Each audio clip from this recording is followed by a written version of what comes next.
Act 1. The Architectural Curse. In the half-light of a winter dawn, a medieval castle is not romantic. It is a stone machine for war, standing black against a colorless sky. Its walls, slick with condensation, hold the nights cold like a memory that will not fade. Step closer. Listen. The wind does not merely move around a castle, it plays it. An instrument of drafts, whistles, and low moans, threading itself through arrow slits, under doors, along corridors worn smooth by armored feet. The flags above snap and crack in a gust that dives down into the narrow courtyard, then spills into dark passageways like a tide of freezing air. From a distance, the fortress is a symbol of power.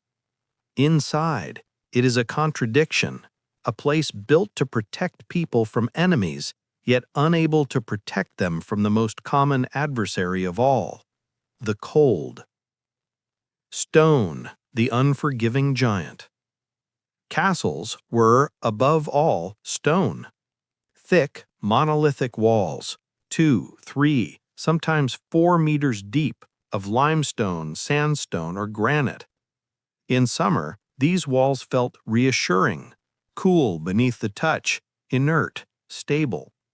But in winter, they became something more sinister. From the perspective of physics, a castle wall is a great reservoir of thermal mass. It does not warm quickly, it does not cool quickly.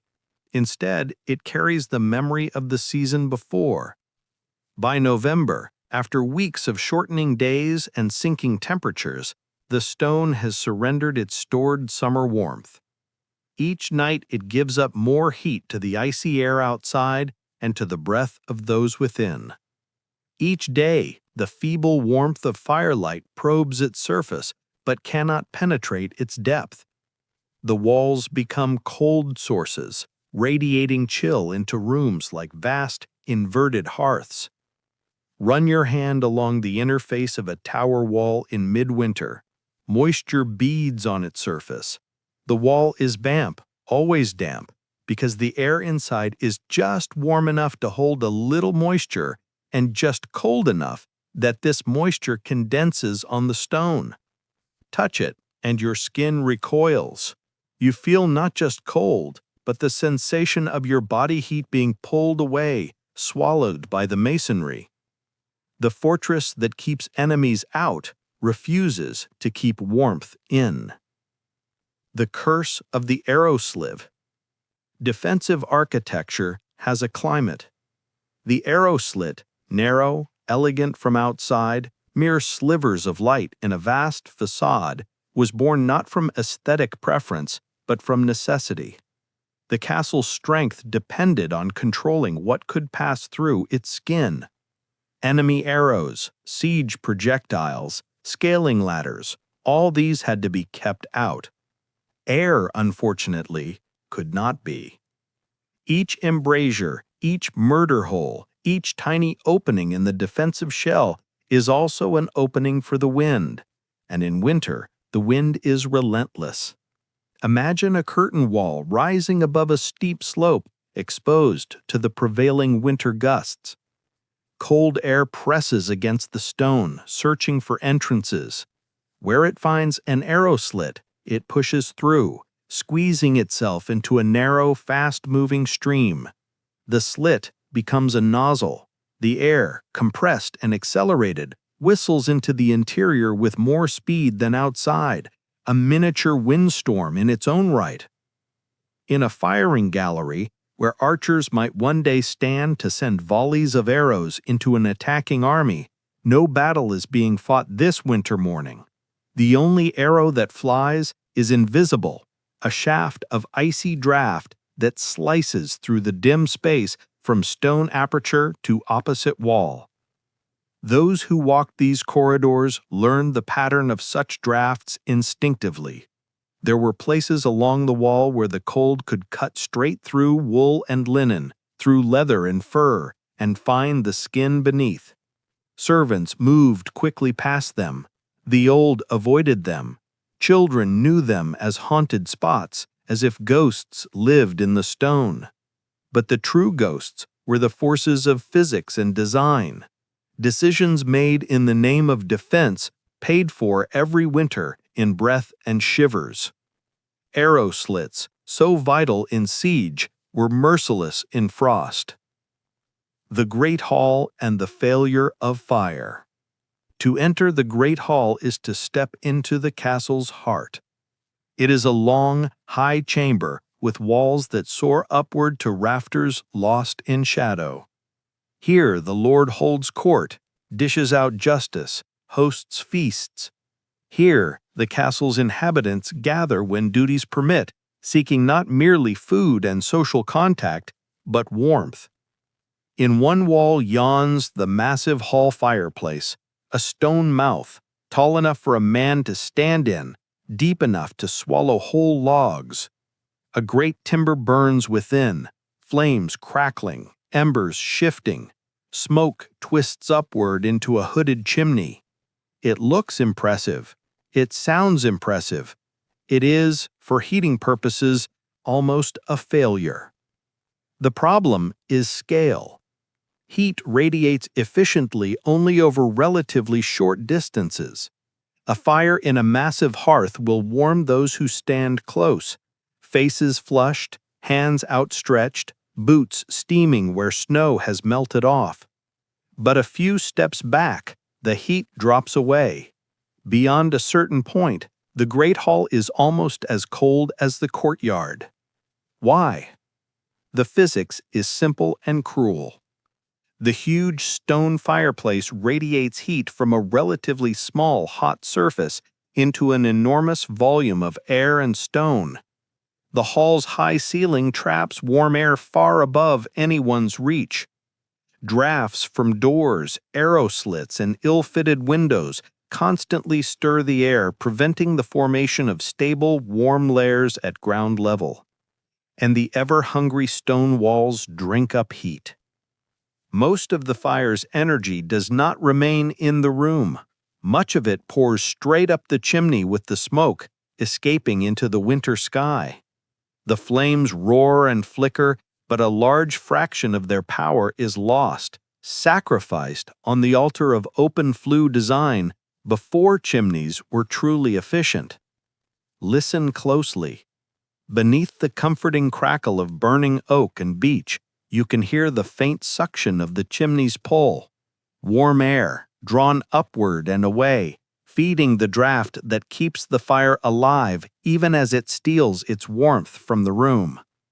The Great Hall is a paradoxical climate, an island of intense heat before the hearth, grading quickly into chill, then into full, penetrating cold at the periphery.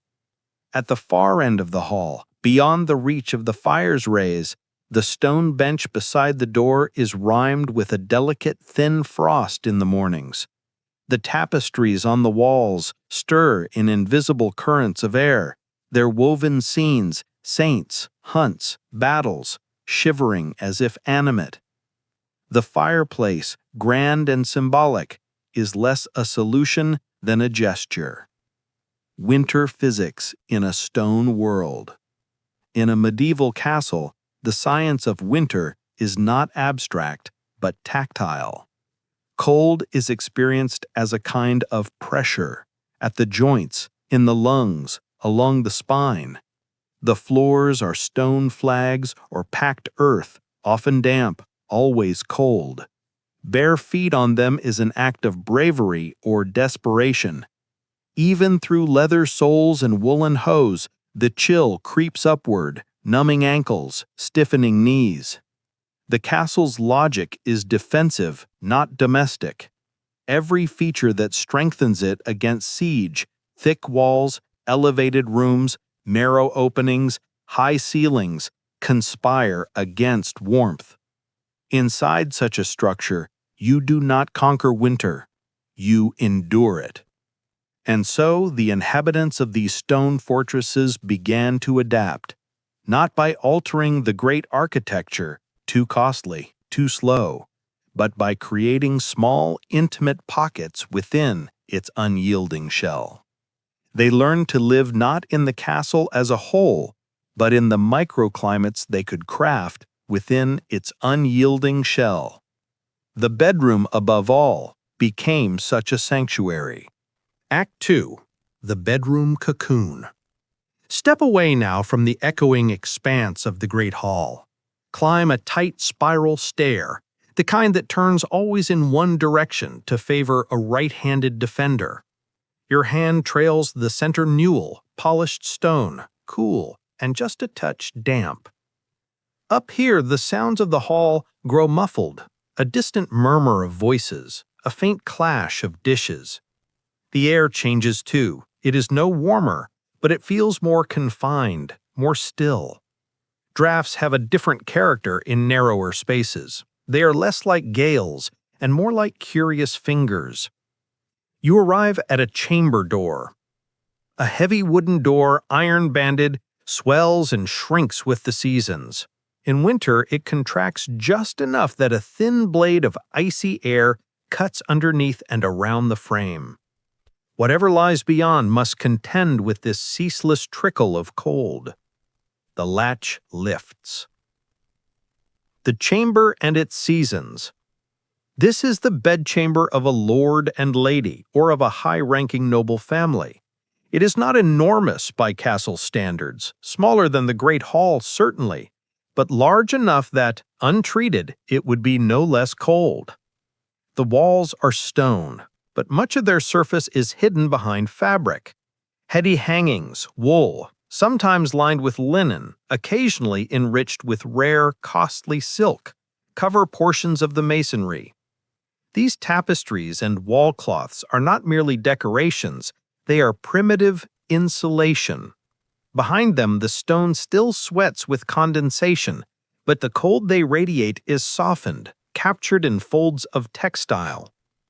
The floor may be wooden planks laid over joists, or in some instances still stone.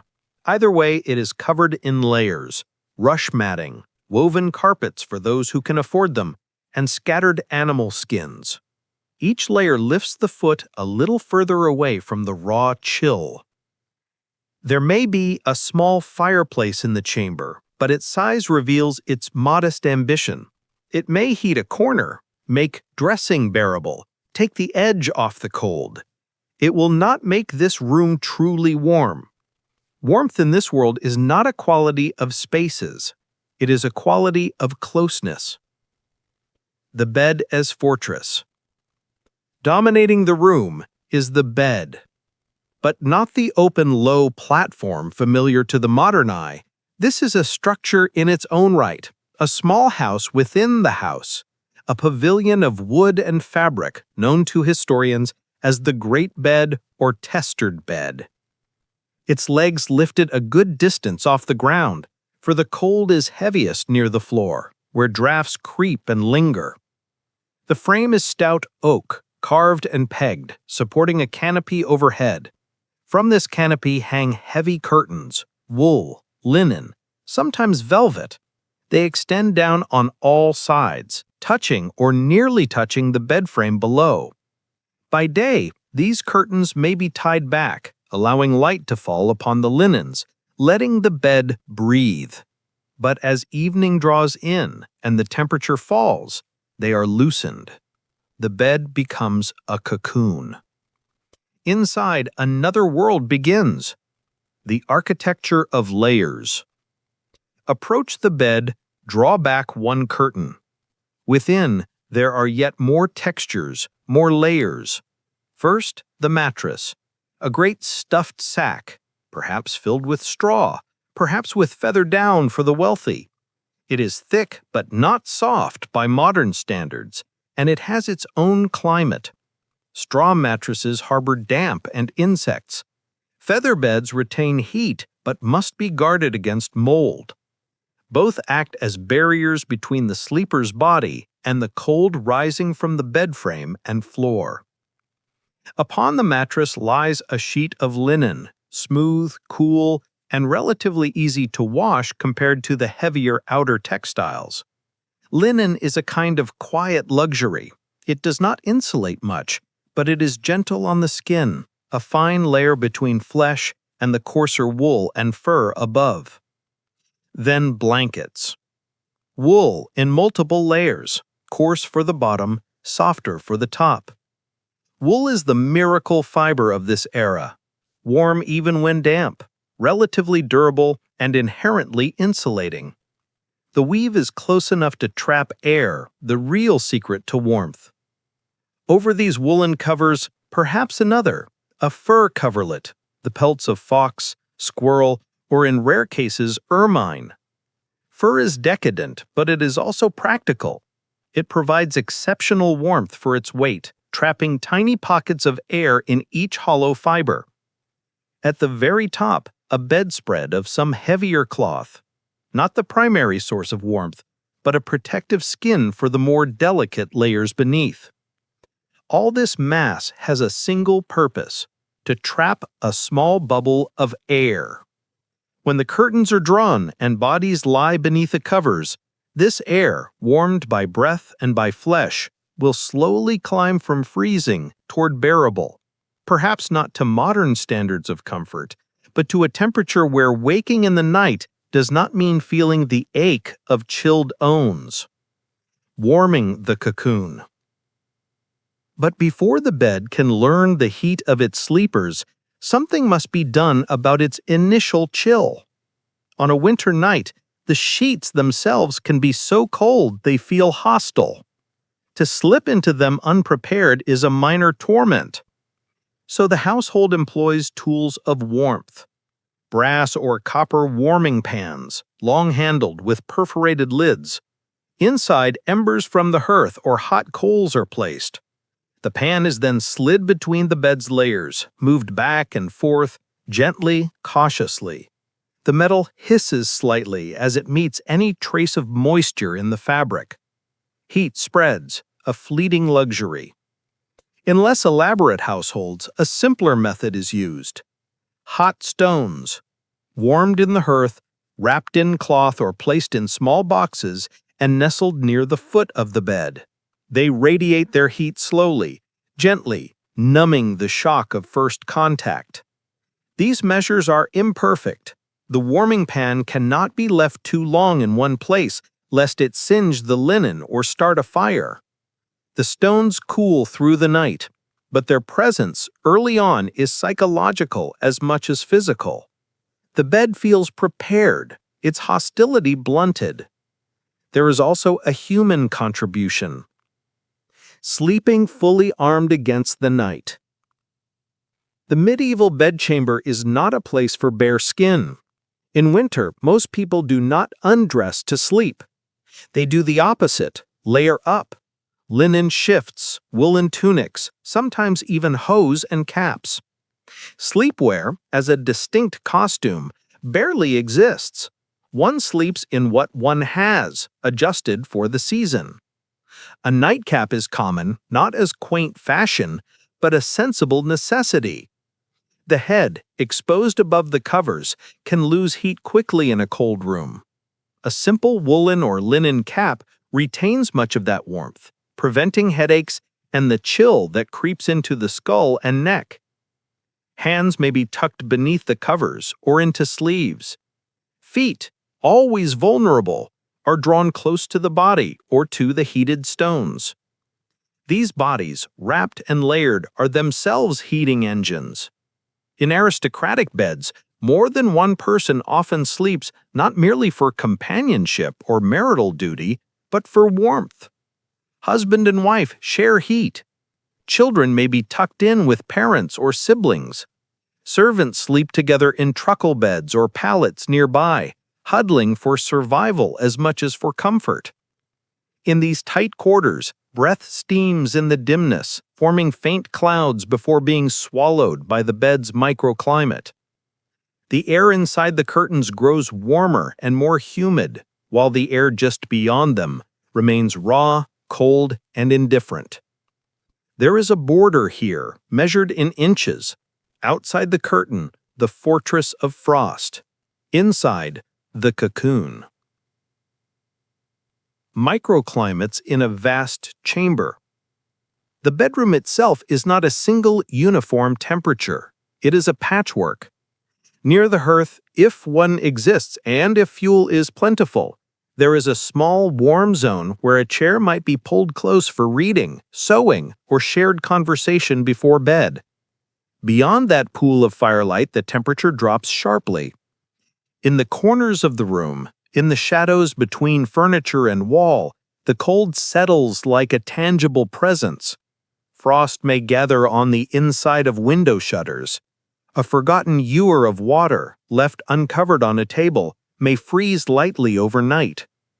Clothing hung on a peg near the outer wall will be stiff with chill in the morning, perhaps even damp where warmth from the room meets the cold of the stone. Those who live here learn the invisible map. They know where to stand, where to sit, where not to linger.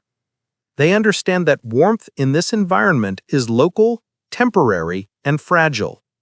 And they learn to create their own warmth, not by altering the building, but by mastering the art of containment. The bed, with its curtains, coverings, and inhabitants, is the culmination of this art. It is not simply furniture, it is a strategy. Act 3. Household Heat Management. Leave the intimate chamber and descend again into the shared spaces of the castle. Down the spiral stair, past the draft that bites at your ankles, you emerge once more near the great hall, where the business of the house unfolds. Here, warmth is not a private negotiation between body and bed. It is a communal project. The rush matting beneath your feet. Look to the floor. The raw materials of this castle's climate strategy are underfoot. In many medieval halls, the floor was covered not simply by hard surfaces, but by layers of organic matter known as rushes. These were not random bundles of grass, but carefully selected plants. Rushes and reeds from riverbanks, straw from the harvest, brought in to form a soft, yielding layer underfoot. Pressed and woven into a rough mat, these rushes served rudimentary insulating purposes. Stone is an efficient conductor of heat, too efficient. Bare stone floors in winter draw warmth from any foot that dares walk upon them. A thick carpet of rushes creates a buffer, a layer of trapped air between the cold stone and the human body. But insulation was only part of their function. The castle is a crowded place. In the great hall alone, dozens, sometimes hundreds might gather. Household members, staff, visitors, retainers. They eat, drink, spill, drop scraps. They track in mud and snow. They spit, occasionally relieve themselves in corners, bleed onto the floor from minor injuries. In an age before modern cleaning agents, the earthiness of life is ever present. The rushes become an absorbent, sacrificial layer. Mixed with herbs, lavender, rosemary, mint, or sweet flag, they help to mask odors, to soak up the mess, to keep bare hands and garments one step removed from the filth of daily existence. They are changed periodically, though perhaps less often than we might wish to imagine. And in the deep of winter, bringing in fresh materials is harder. Underneath, older rushes compact, harboring insects and damp. Yet for all their flaws, these layers help. They insulate feet from the floor, they muffle sound, and they create a slightly drier microclimate near the ground. In a world where the cold rises from below as much as it falls from above, every handful of rushes is another small act of resistance. Banking the fire. Slow heat in a long night. The castle's great hearth is the sun around which daily life orbits. But unlike the true sun, it can be coaxed and sculpted. As evening deepens, the business of the hall winds down. Dishes are cleared, benches pushed back, games abandoned. The fire, which burned brightly during the day for cooking and warmth, now faces a dilemma. Fuel is labor-intensive to collect and limited in supply. Timber must be felled, seasoned, hauled, peat and charcoal sourced and stored. Letting a fire die completely would mean waking tomorrow to a dead hearth, cold as the stone that encloses it. Restarting from nothing is difficult. Flint and steel are unreliable and slow compared to the convenience of a living ember. So, the household employs an old and subtle technique, banking the fire. As the last logs burn down, the coals are carefully raked together into a dense, glowing heap. Ash is pulled over them, creating a blanket. The thick layer of ash insulates the embers, reducing their access to oxygen, slowing their burn. The hearth, once a great roaring mouth of flame, becomes a quiet, breathing creature, warm at its core, cool on the surface. Hours pass. Outside, frost creeps across the courtyard. The wind prowls through cracks and gaps, tests the shutters, probes the arrow slits. Within, in the near dark of the hall, the banked fire persists, an invisible heart. To the eye, there may be little to see, but approach in the night, stoop close, stir the ash, and a faint red glow will answer. In the embers, heat still lives. This banking is a simple act, repeated nightly, but it reveals much about the medieval relationship with warmth. Heat is not taken for granted. It is shepherded, guarded, preserved. The household does not waste what it has painstakingly gathered. To bank the fire is to honor that labor, to acknowledge the long, cold stretch between dusk and dawn. In the morning, the process reverses. The ash is pushed aside, the embers exposed. Dry kindling is laid gently on top. Small twigs, chips, shavings. The embers catch, smoke curls up, flame flickers, then grows. The banked heat, held in trust through the night, becomes once more a living fire. In this daily cycle, there is ritual, but also strategy. The castle survives winter not by grand gestures alone, but by small, repeated acts of careful management. Bodies as heaters, the social climate of winter feasts. There is another, more subtle heating technology at work in these stone halls. On a winter's night, when a feast is held, the hall takes on a different character. Torches flare in sconces along the walls. Candles flicker on trestle tables. The fire in the great hearth burns higher than usual, fed in anticipation of guests. The air begins to change. As men and women enter, lords in fur-lined mantles, ladies in layered gowns, servants in sturdy wool, the empty, echoing space slowly fills. Voices rise, footsteps thud, cloaks are shaken free of snow. Steam curls from damp garments as they approach the fire.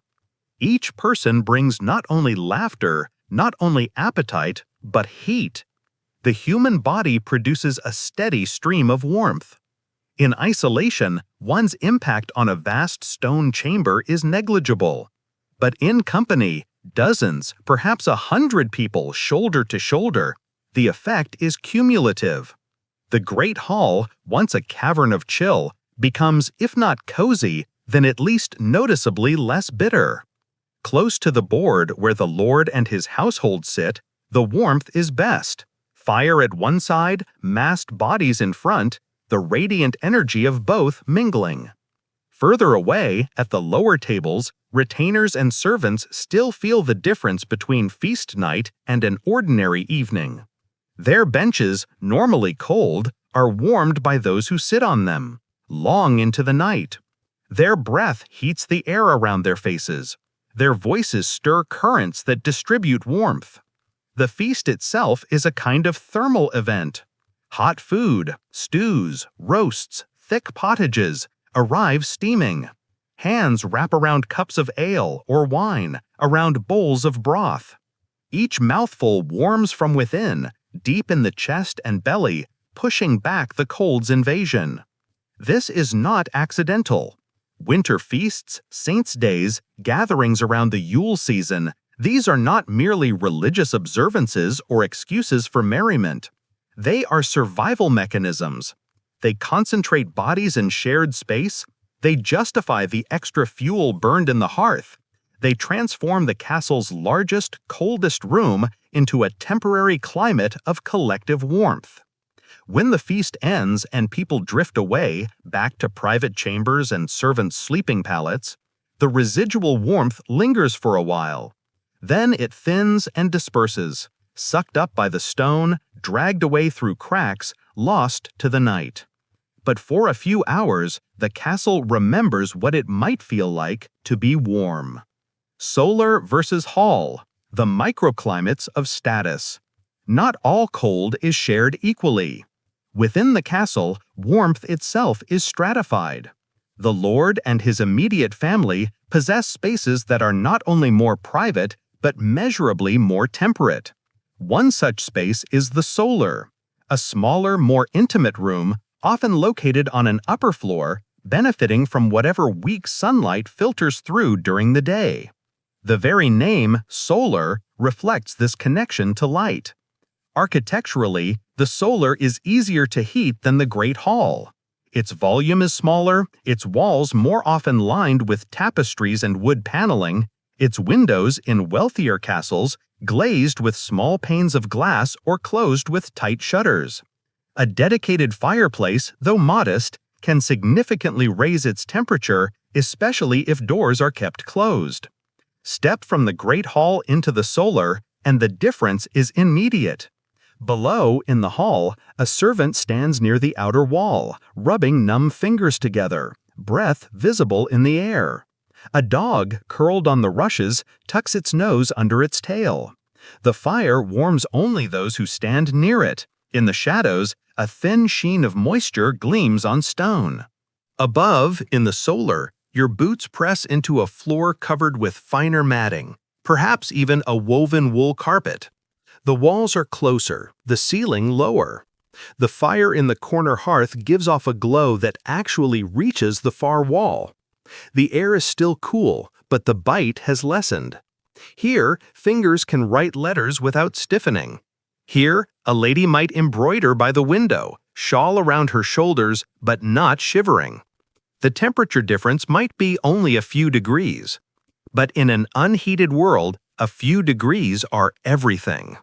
They decide whether ink flows easily from the quill or clots in the pen, whether joints ache more than usual, whether a child recovers from a chill or succumbs to it. Status is therefore felt not only in diet, clothing, and labor, but in climate. The Lord's family lives in a slightly warmer world, one step further from the raw cruelty of winter. Below, in the hall, on pallets near the hearth, servants and retainers sleep in groups, blankets shared, bodies crowded, huddled against the drafts that race along the walls and under doors. Above, in the solar's adjoining chamber, the great bed waits, its curtains drawn. Act 4. The Cost of Cold. Cold has a price. It is written in the stiff gait of the aged steward as he crosses the courtyard, in the red, chapped hands of the kitchen maid washing wooden trenchers in water that never quite warms, in the cough that echoes from the dark corner of the hall where an old soldier sits, cloak wrapped tight, staring into the middle distance. In a stone fortress, the cost of cold is paid in health, in hygiene, in mood. Dampness and the body. The castle is not just cold, it is damp. Stone, for all its solidity, is porous. It wicks moisture from rain, from melting snow, from the ground itself. In winter, when fires are kept low to save fuel, this moisture seldom dries completely. It lingers in walls, in floors, in fabrics. Tapestries pulled aside reveal beads of condensation on the stone beneath. Rushes on the floor, trampled and old, hold damp close to the surface. Those who live here carry this damp within themselves. Clothing is slow to dry. Boots stay slightly clammy. Even bedclothes can feel faintly moist when first entered at night, until the body's own heat dries out some of the water. In such conditions, the human body is under constant, subtle assault. The joints swell and ache, knees and hips stiffen, backs complain. What we might call rheumatism, an aching, chronic pain, becomes a near universal experience of age, and often of middle age too. Respiratory illnesses thrive in this environment. Bronchitis, pneumonia, persistent coughs, these are not uncommon. A simple cold, in a body worn down by physical labor and chronic chill, can turn deadly. The breath, meeting cold air day after day, never quite warms, never quite relaxes. The inhabitants of the castle know this intuitively. They speak of the damp as if it were a creature, a presence, a lurking threat. They sit closer to the fire. They wrap wool not just around their bodies, but around their very bones. Still, the cold finds them. Hygiene in winter, a calculated neglect. Bathing in this world is a complicated act. Setting aside the limited understanding of germ theory, even purely sensory bathing, washing to feel clean, is constrained by climate. To bathe in winter is to willingly expose the body to water that may be barely above freezing, in a room that is certainly not warm. Heating enough water for a full bath is laborious.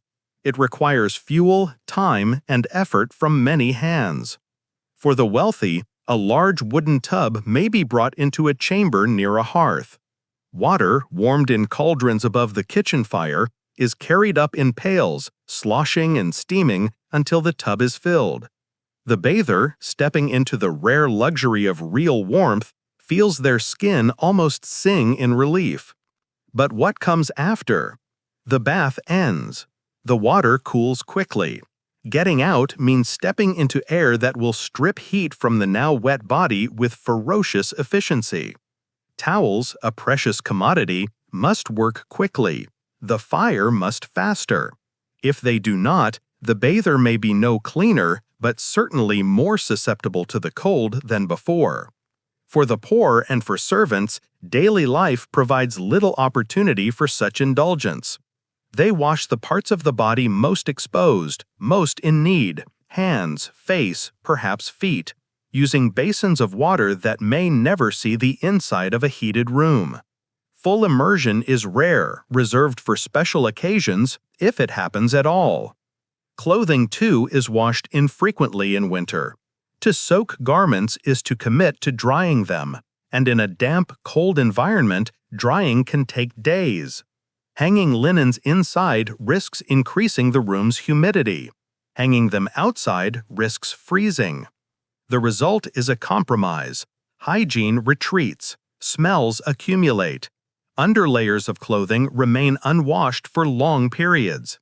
Skin complains, infections lurk. People adapt to this reality. Noses become inured to scents that would overwhelm the modern visitor, but the body does not entirely forget. Skin itches, minor sores linger. Cold and damp conspire to make cleanliness itself another quieter casualty of winter. The mind under siege. The castle in winter is not only physically demanding, it is mentally narrowing. Night falls early. Candles and rushlights are precious. Work that requires good light, sewing fine seams, reading manuscripts, writing, is restricted to a few hours each day, near windows or fires. The rest of the time, people do what they can by flickering light or wait for dawn. Travel is limited. Roads are treacherous with mud, ice, or snow. Visitors come less often. Hunts become more difficult. Fields lie fallow, gardens barren. The rhythms of life slow, then stall. Within the stone walls, sounds change. The noisy bustle of harvest or of campaign season fades. In its place come quieter noises. The persistent wind, the crackle of the hearth, the muffled cough, the shifting of sleeping bodies on pallets. In this environment, the mind can turn inward.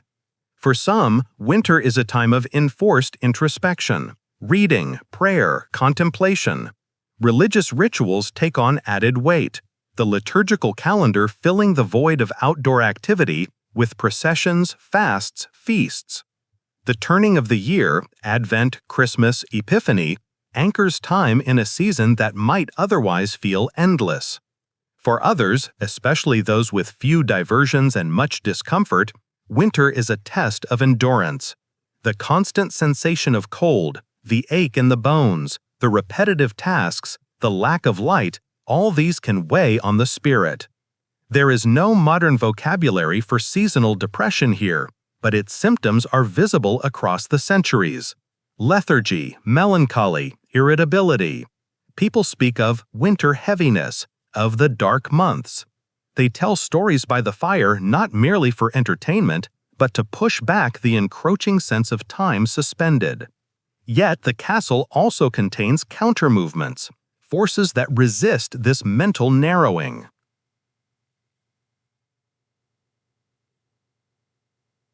Ritual and the last ember. Against the cold's physical and mental toll stand rituals, repeated, meaningful actions that shape the day and the season. We have seen how one such ritual is the banking of the fire, the careful, almost reverent way embers are preserved. There is also the reverse ritual each morning, the rekindling. Imagine the first person to rise in a winter dawn. The sky outside is a pale wash, neither fully night nor day. The air in the hall is brutally cold. Breath hangs before the face. They approach the hearth, kneel, push aside the ash. If the embers have survived, there is relief, perhaps even gratitude. With a few practiced motions, flame is coaxed from the coals. Light blooms in the dim cavern of the hall. Soon, heat will follow. If the embers have died, there is an extra weight to the morning. Flint and steel must be fetched. Kindling must be perfectly dry. Sparks must be struck, coaxed, nursed into flame. Every minute spent at this task is a minute in the cold, without fire. The last ember, then, is not only a convenience. It is a symbol of continuity, of survival across the long, dark hours when human effort seems to halt and only the elements move.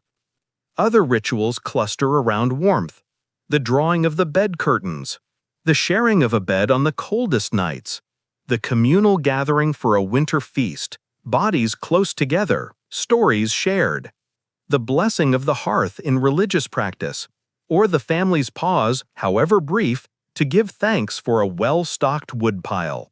These rituals have a psychological purpose as real as their practical one. They transform the experience of cold from random suffering into something structured, bearable, woven into the fabric of daily life. Morning light and the quiet triumph. Eventually, even the longest winter night yields. One morning, after weeks of gray and snow and iron skies, the light that creeps in around the edges of shutters and under doors has a slightly different quality. It is not warmer, not yet, but it is clearer, thinner, a little stronger. A servant, pushing open a creaking shutter, squints in surprise.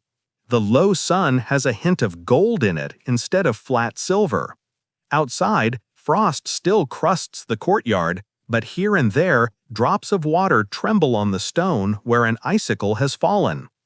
Inside, people emerge from their cocoons. Bed curtains are drawn back. Boots are pulled on. Breath still clouds the air, but bodies move with a fraction more ease. The fire, banked overnight, is coaxed back into full flame.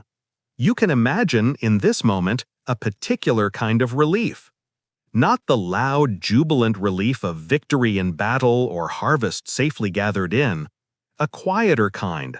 The realization that you have outlasted another night, another cold, another season's assault. The castle has not grown any softer. The stone is still unforgiving. The arrow slits still leak wind. The hall's great hearth is still inefficient, its heat swiftly swallowed by the vast, chill void around it. Yet, Within this harsh architecture, human beings have carved out small, stubborn refuges. They have warded their beds with curtains and fur. They have insulated their floors with rushes. They have learned to bank their fires and concentrate their bodies, to turn feasts into furnaces and stories into shelter. They have paid the cost of cold in sickness and ache and shortened years. But they have also quietly, continually prevailed. Human resilience in a stone shell. Looking back now, centuries removed, we often romanticize the castle. We see it through the lens of ruin and nostalgia. Ivy-covered walls, golden sunsets, echoes of courtly love and chivalric tournaments. In winter, in truth, it was closer to an inhabited stone refrigerator. And yet, within this refrigerator lived people of remarkable adaptability. They lacked modern insulation, central heating, double-glazed windows, and waterproof boots. But they possessed deep knowledge of materials, of wool and fur, of ash and ember, of rush and stone. They understood the currents of air in their own homes as intimately as a sailor knows the wind. Their ingenuity did not lie in grand inventions so much as in countless small decisions. Where to hang a tapestry, how high to raise a bed, how tightly to draw a curtain, when to gather together, and when to bank the fire. In the end, the fortress of frost was not conquered. It was negotiated with.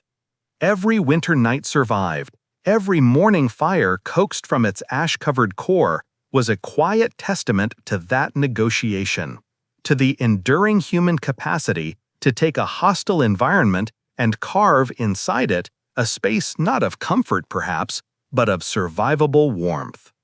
As the camera of our imagination pulls back from the bedchamber cocoon, out through the drafty corridors, across the rush-strewn hall, through the arrow slit that hisses with a fingertip of wind, up along the slick, damp walls, we see the castle for what it is, a stone shell in a cold world.